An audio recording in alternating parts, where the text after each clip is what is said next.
បងប្អូននឹងទេថាការបារម្ភវាបានធ្វើខ្លះមកកាន់យើងគឺវាមិនអាចយកបញ្ហារបស់ថ្ងៃស្អែកចេញពីយើងបានទេប៉ុន្តែវាចាប់យកនៅភាពស្ងប់សុខឬក៏សន្តិភាពរបស់យើងនៅថ្ងៃនេះចេញ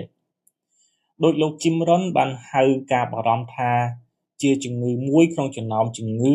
អិរិយាបថទាំង6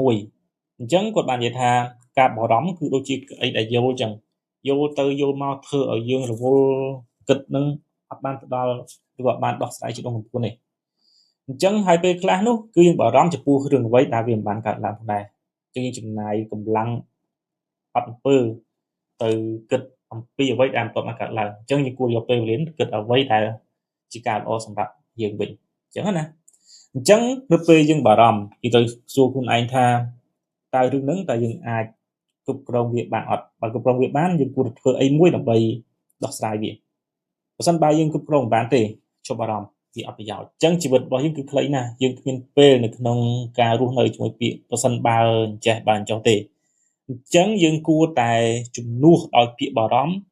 ជាមួយនឹងសកម្មភាពជំនួសឲ្យពាក្យបារម្ភជាមួយនឹងជំនឿជំនួសពាក្យបារម្ភជាមួយនឹងអរគុណចំពោះថ្ងៃនេះទៅវិញអញ្ចឹងនៅពេលណាដែលយើងឈប់បារម្ភបានន័យថាគឺយើងរស់នៅក្នុងភាពប្រកបជាឬក៏ភាសាអង់គ្លេសគេហៅថា when you stop worrying